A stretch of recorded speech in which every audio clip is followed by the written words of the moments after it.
নমস্কার, মুনয়ন টিউব চ্যানেলে আপনাদের স্বাগত জানাই। ঠাকুর রামকৃষ্ণদেব ও মা সারদা দেবীর চরণে শতকোটি প্রণাম জানিয়ে আজকের ভিডিওটি শুরু করছি। আজকের ভিডিওতে আমরা জানব শ্রী শ্রী মায়েরই বলা কথা, রাস্তাঘাটে দুর্ঘটনা ঘটবে না, বাড়ি থেকে বেরোনোর সময় এইটি করুন। কী সেই তা আজকের ভিডিওর মাধ্যমে আমরা জানতে পারব। বিভিন্ন কাজের জন্য আমাদের প্রত্যেককেই বাড়ি থেকে বের হতে হয়। আবার দেখা যায় পথে ঘাটে আমাদের নানা বিপদের সম্মুখীন হতে হয়।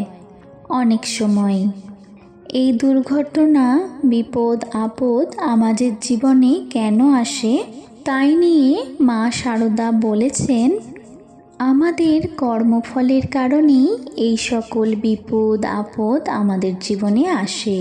তাহলে এই সকল বিপদ আপদ বা দুর্ঘটনার হাত থেকে রেহাই পাওয়ার উপায় কী?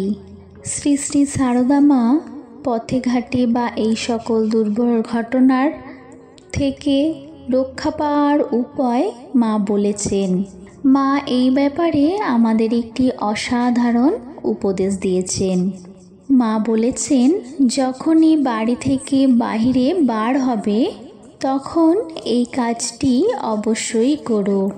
এই কাজটি করলে তোমাদের রাস্তাঘাটে কোনো রকম বিপদ আপদ, দুর্ঘটনা বা কোনো রকম সমস্যার সম্মুখীন হতে হবে না।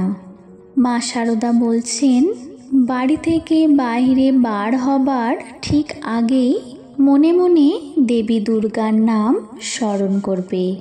মা বলেছেন, দেবী দুর্গার নাম 12 বার স্মরণ করতে হবে। কিভাবে স্মরণ করতে হবে তারও ব্যাখ্যা মা দিয়েছেন। জয় মা দুর্গা, জয় মা দুর্গা, জয় মা দুর্গা। এইভাবে 12 বার মা দুর্গার নাম স্মরণ করতে বলেছেন। এই জয় মা দুর্গা মন্ত্রটি 12 বার স্মরণ করে বা জপ করে নিয়ে যারা বাড়ির বাইরে পা রাখবে, নিশ্চিতভাবে বলা যায় পথে ঘাটে কোনো রকমেরই কোনো দুর্ঘটনা ঘটবে না। হয়তো কোনো বড়সড় দুর্ঘটনা সম্মুখীন হতে পারত কর্মফল জনিত কারণে, কিন্তু সেটা খুব ভীষণ পরিমাণে কোনো ক্ষতি হবে না। মা বলেছেন, কারণ কর্মের ফল আমাদের প্রত্যেককেই ভোগ করতে হবে। কর্মফলে যদি আমাদের ভাগ্যে পথে ঘাটে কোনো বড়সড় দুর্ঘটনার ইঙ্গিত থাকে, তাহলে তো সেই কর্মের ফল ভোগ করতেই হবে। কিন্তু শ্রী শ্রী মা বলেছেন, যদি কেউ দেবী দুর্গার নাম 12 বার স্মরণ করে বাড়ি থেকে বার হয়, যদি পথে ঘাটে কোনো সময়ে দুর্ঘটনার কবলে পড়ে কিংবা প্রাণ সংশয় হওয়ার মতনও অবস্থা হয়, সেক্ষেত্রে দেখা যাবে হয়তো জীবনে দুর্ঘটনা ঘটল, কিন্তু তা খুবই অল্পের মধ্যে দিয়ে কেটে যাবে। তার ফলে কোনো রকমের বড়সড় ক্ষয়ক্ষতি হলো না। তাই মা সারদা বলছেন, বাড়ির বাইরে পা রাখার আগে দেবী দুর্গার মন্ত্র স্মরণ করে বের হবে। এবার শুনবো আমরা শ্রী শ্রী মায়ের কথা, মায়া ও মহামায়া। স্বামী নিরাময়ানন্দজি মহারাজ, শ্রী শ্রী মাতৃমন্দির, জয়রামবাটি। মা যখন কলকাতায় থাকতেন তখন এক প্রবল আধ্যাত্মিক আকর্ষণের কেন্দ্ররূপে বিরাজ করত। সন্ন্যাসী এবং গৃহস্থ শিষ্য ও ভক্ত নরনারীর চক্ষে তিনি ছিলেন গুরু, ইষ্ট সাক্ষাৎ দেবী, শ্রী শ্রী মা। আবার যখন তিনি জয়রামবাটি আসিতেন, সেখানে তিনি দিদি, মাসি, পিসি, আবার কারোর কাছে শুধুই সারদা। যারা মাকে 2 জায়গাতেই দেখিয়াছে, তাহাদের কাছে ইহা বড়ই অদ্ভুত ও মধুর লাগিত। সাধারণ নারীর ন্যায় মা ধান ভানা, পুকুরে গিয়ে বাসন মাজা সব কিছুই করিতেছেন। গ্রাম্য ধরনের কথা বলিতেছেন, সকলের সঙ্গে হাস্য পরিহাসে যোগ দিচ্ছেন। এতটুকু ঐশ্বর্য নাই, মাধুর্য যেন উপচে পড়িতেছে। জয়রামবাটিতে মায়ের অনবগুণ্ঠিত মধুর মাতৃরূপটি পরিপূর্ণভাবে ফুটে উঠত, কিন্তু সেখানে তাকে কে বুঝত বা বোঝবার চেষ্টা করত? মায়ের যে ভাইগুলো যৌবন অতিক্রম করেছিল, তারা লেখাপড়া শিখতে পারি নাই। তাহাদের দৃষ্টিও ছিল স্বার্থপর, সংসারের সীমাতেই আবদ্ধ, মহানুভব। দিদিটিকে দিয়ে তারা সাধ্যমতো নিজেদের কাজ হাসিল করার চেষ্টাই করত। মা দুঃখ করে বলতেন, এত লোক এখানে কত কষ্ট স্বীকার করে কি জন্যে আসে, তা কি ওরা একটুও বোঝে না? সর্বদা টাকা কড়ি চায়, কখনো তো ভুলেও জ্ঞান ভক্তি চাইল না। রাগ করিয়া আবার কখনো বলিতেন, ওদের মা বাপের পুণ্যেই ওদের দিদি হইয়া জন্মেছি। স্নেহের কনিষ্ঠ ভ্রাতা অভয়কে মা কলকাতার মেডিকেল স্কুলে পড়িয়েছিলেন, কিন্তু দুঃখের বিষয় যোগানন্দের দেহত্যাগের অল্পকাল পরেই অভয় সহসা কলেরায় আক্রান্ত হয়ে ভবলীলা সাঙ্গ করে। মৃত্যুকালে মা তার মাথাটি কোলে তুলে লইলেন। সেও দিদির চোখে চোখ রেখে বলল, এরা রইল, তুমি দেখো। অভয়ের পত্নী সুরবালা সন্তান সম্ভবরা ছিলেন। স্বামী শোকে তিনি পাগলের মতো হয়ে যান। এদিকে মা যখন একের পর এক বিয়োগ ব্যথা পেয়ে সংসারের সকল আকর্ষণ হইতে মনকে মুগ্ধ করে নিরলম্বন হতে চান, তখন শ্রী শ্রী ঠাকুর একটি ছোট্ট মেয়েকে সঙ্গে এনে মাকে দর্শন দিয়ে বলেন, এ যোগমায়ার অংশে জন্মগ্রহণ করেছে, তোমার মন সংসারে বেঁধে রাখবে। যথাসময়ে সুরবালার একটি কন্যা হইল, কিন্তু তাহার উন্মাদিনী ভাব সারিল না। একটি শিশুকন্যা রাধারানী বা রাধু কোলে উঠিবার জন্য হামাগুড়ি দিয়ে কাঁদিতে কাঁদিতে পাগলিনী জননীর পিছু পিছু যাইতেছে, অথচ সুরবালার সেদিকে কোনো ভ্রূক্ষেপই নেই। ইহা দেখিয়া মা তাড়াতাড়ি উঠিয়া গিয়া মেয়েটিকে কোলে তুলিয়া লইলেন। এমন সময় ঠাকুর শ্রীরামকৃষ্ণ দেখা দিয়ে বললেন, এই সেই মায়া, একে অবলম্বন করে তুমি আরও কিছুকাল পৃথিবীতে থাকো। সেই দিন হইতে মা তাহার লালন পালনের সম্পূর্ণ ভার গ্রহণ করিলেন এবং সর্বতোভাবেই তাহাকে যত্ন করিতে লাগিলেন। রাধু তার মাতৃস্নেহের অনেকখানি অধিকার করিয়া বসিল। রাধুর ব্যবহার ও সরলতা সেই একঘেয়েমি সংমিশ্রণের অধিকার সকলের চোখে পড়ত। তাহার স্বাস্থ্য বিশেষ ভালো থাকত না। বড় হইবার সঙ্গে সঙ্গে মানসিক দুর্বলতাও দেখা দিল। রাধুর চিন্তা মাকে সর্বদা সংসার ব্যাপারেই নিযুক্ত রাখত। ভক্তরা আবার অনেকেই ভাবত রাধু মায়ের অতখানি ভালোবাসা পাবার যোগ্য কিনা। একদিন জনৈক ত্যাগী ভক্ত বলিয়াই ফেলিল, রাধুর ওপর তোমার বড় আসক্তি। মাও সঙ্গে সঙ্গে উত্তর দিলেন, কি করব বাবা, আমরা মেয়ে মানুষ, আমাদের এই রকমই। শেষের দিকে রাধুর কথা উঠলে মা বলতেন, শুদ্ধ মন যখন যেটা ধরে তখন সেটা 16 আনা ধরে। বিদ্যুৎ যখন চমকায় শাসিতেই চমকায়, কিন্তু খড়খড়িতে কিছু হয় না। সেবকরা জানত রাধুকে অবলম্বন করেই মায়ের মন সংসারে আছে, তাই এই প্রসঙ্গে তারা নাড়াচাড়া করত না। কেহ করিলে সাবধান করে দিত। তাহারা জানত রাধু হইতে যেদিন মায়ের মন উঠে যাবে সেই দিনই তাদের সুখের দিন ফুরাইবে। মা অনেক দিন দেশে গিয়েছেন, কলকাতার ভক্তরা তাহাকে অনেক দিন দেখে নাই। স্বামী শারদানন্দ নিজে গিয়ে মাকে নিয়ে আসলেন। সঙ্গে আত্মীয় স্বজন অনেকে আসিল। বাগবাজারে একটি ভাড়াটিয়া বাটিতে থাকিবার ব্যবস্থা করিয়া শারদানন্দ দেখাশোনা করতে লাগল। মার্কিন মহিলা শ্রীমতী বুলিবুল এই সময় মায়ের খরচ যোগাইতেন। তাহারই চেষ্টায় মায়ের কয়েকখানি বিভিন্ন রকমের সুন্দর সুন্দর ছবি তোলা হয়। প্রায় 1 বছর এইভাবে কাটিয়া মা সকলকে লইয়া পুরী যান। কথামৃতক্রমে তা মাস্টারমশাই, প্রেমানন্দ, লক্ষ্মী দিদি, গোলাম্মা সঙ্গে গেলেন। মা দেশ হইতে জননী ভাতৃজয়াদের পুরীতে আনিলেন। সেখানে একদিন মন্দির প্রাঙ্গণে সকলকে তাহার মুখে প্রসাদ দিতে বললেন। নিজেও সকলের মুখে প্রসাদ দিলেন। পুরী হইতে 1 বছর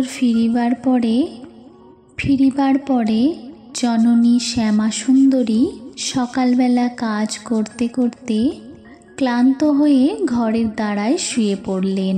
কন্যা এবং শারদার মুখ দেখিতে দেখিতে দাঁড়াতেই গঙ্গা জল পান করিয়া পুণ্যবতী দিব্যলোকে চলিয়া গেলেন। জননী বিয়োগে মা ডাক ছাড়িয়া কাঁদিতে লাগিলেন। শিশুকাল হইতেই সুখ দুঃখের কত কথায় তাহার মনে পড়িতে লাগিল। এখন ভাই ও ভাজদের কি হবে, তাহারা কিভাবে চলিবে, ইহা ভাবিয়া আকুল হইলেন। শরীরের প্রতি ঔদাসীন্যবশত এবং ম্যালেরিয়ার প্রকোপের কারণে মায়ের শরীর খুব কাহিল হইয়া পড়ে। ওইদিকে কলিকাতায় গিরিশচন্দ্র ঘোষের ভবনে দুর্গাপুজোর মায়ের নিমন্ত্রণ। পুজোর কয়দিন জ্বর লইয়াই মা বলরাম ভবন হইতে যাতায়াত করিলেন।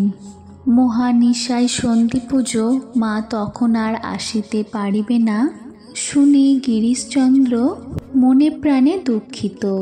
পূজা মণ্ডপে না গিয়া বৈঠকখানার ঘরে বসিয়া ভাবিতেছেন, মা যদি না আসেন তো কার পূজা হবে। গভীর রজনী, সন্ধি পূজা শুরু হয়। এমন সময় অমিয় মাখা কণ্ঠে মা ডাকিতেছেন, আমি এসেছি, দরজা খোলো। ছুটিয়া গিয়া দরজা খুলিয়া সকলে মাকে পূজা মণ্ডপে লইয়া আসিল। বাড়িতেই সাড়া পড়িয়া গেল। মা আসিয়াছে, গিরিশের আনন্দ দেখে কে। মাও দেবী প্রতিমার নয়নে নয়ন রাখিয়া সমাধিস্থ হইলেন। ভক্তেরা মৃন্ময়ী ও চিন্ময়ী উভয়ই প্রতিমার চরণে সচন্দন পত্র পুষ্পের অঞ্জলি দিতে লাগল। একদা গিরিশ মাকে একান্ত পাইয়া জিজ্ঞাসা করিলেন, তুমি কি রকম মা? অমনি মা উত্তর দিলেন, এ শুধু গুরুপত্নী নয়, পাতানো মা নয়, সত্যিকারের মা। জয়রামবাটিতে মাতৃবিয়োগের পর ভাইদের পৃথক হবার পালা পড়িল। অল্প সম্পত্তি, ঘরবাড়ি তাহাও বিভাগ করিতে শেষ পর্যন্ত স্বামী শারদানন্দকে তথায় যাইতে হয়।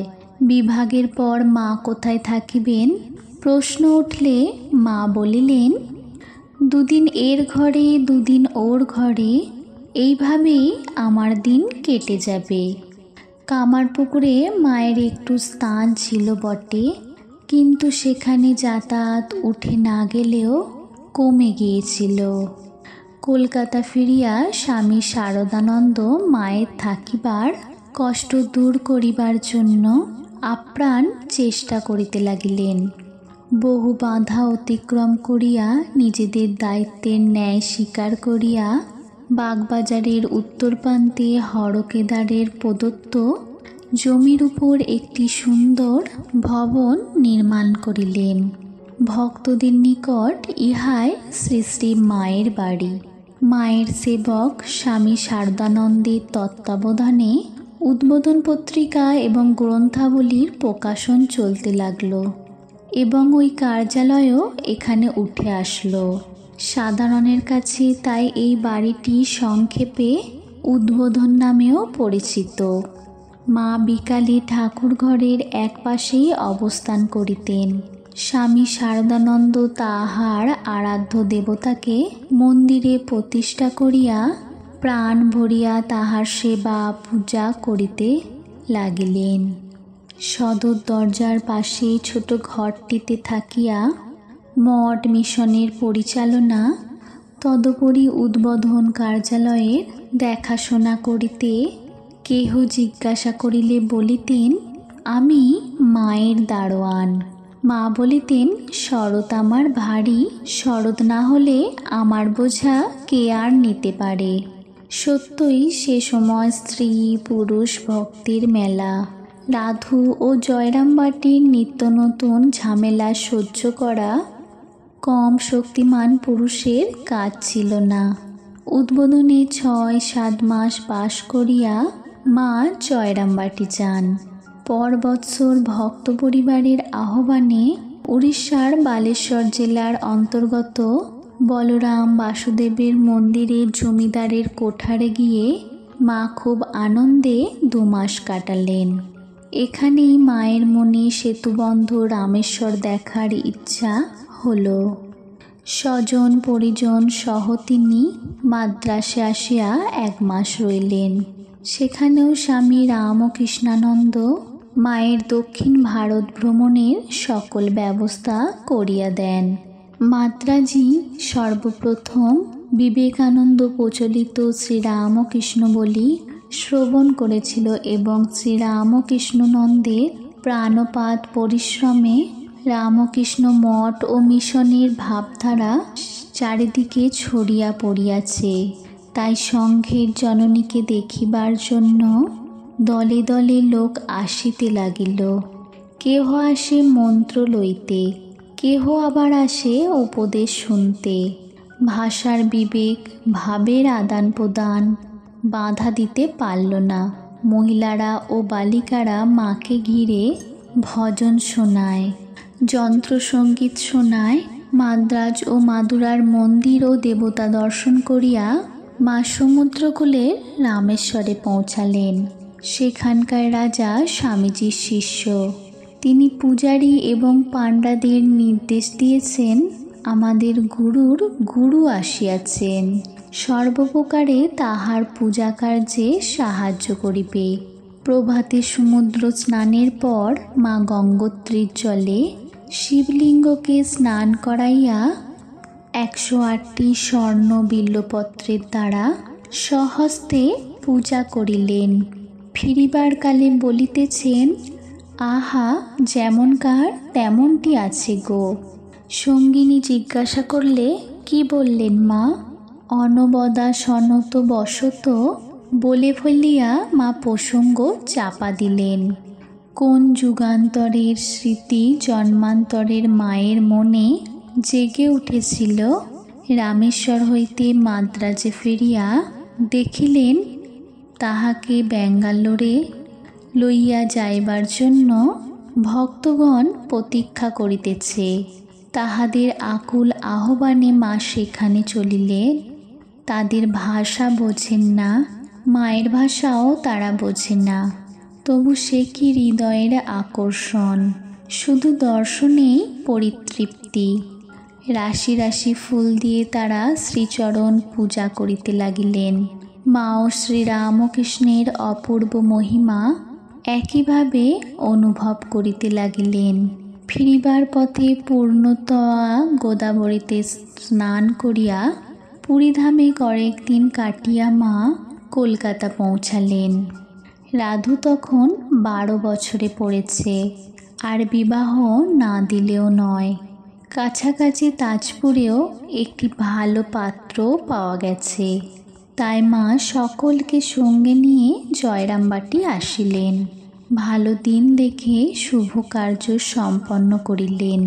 রাধু কিন্তু বিবাহের পরও মায়ের কাছেই রইয়া গেল। কদাচিৎ শ্বশুরবাড়ি যাইত। পরবর্তীকালে জামাইও অধিকাংশ সময় মায়ের কাছেই থাকত।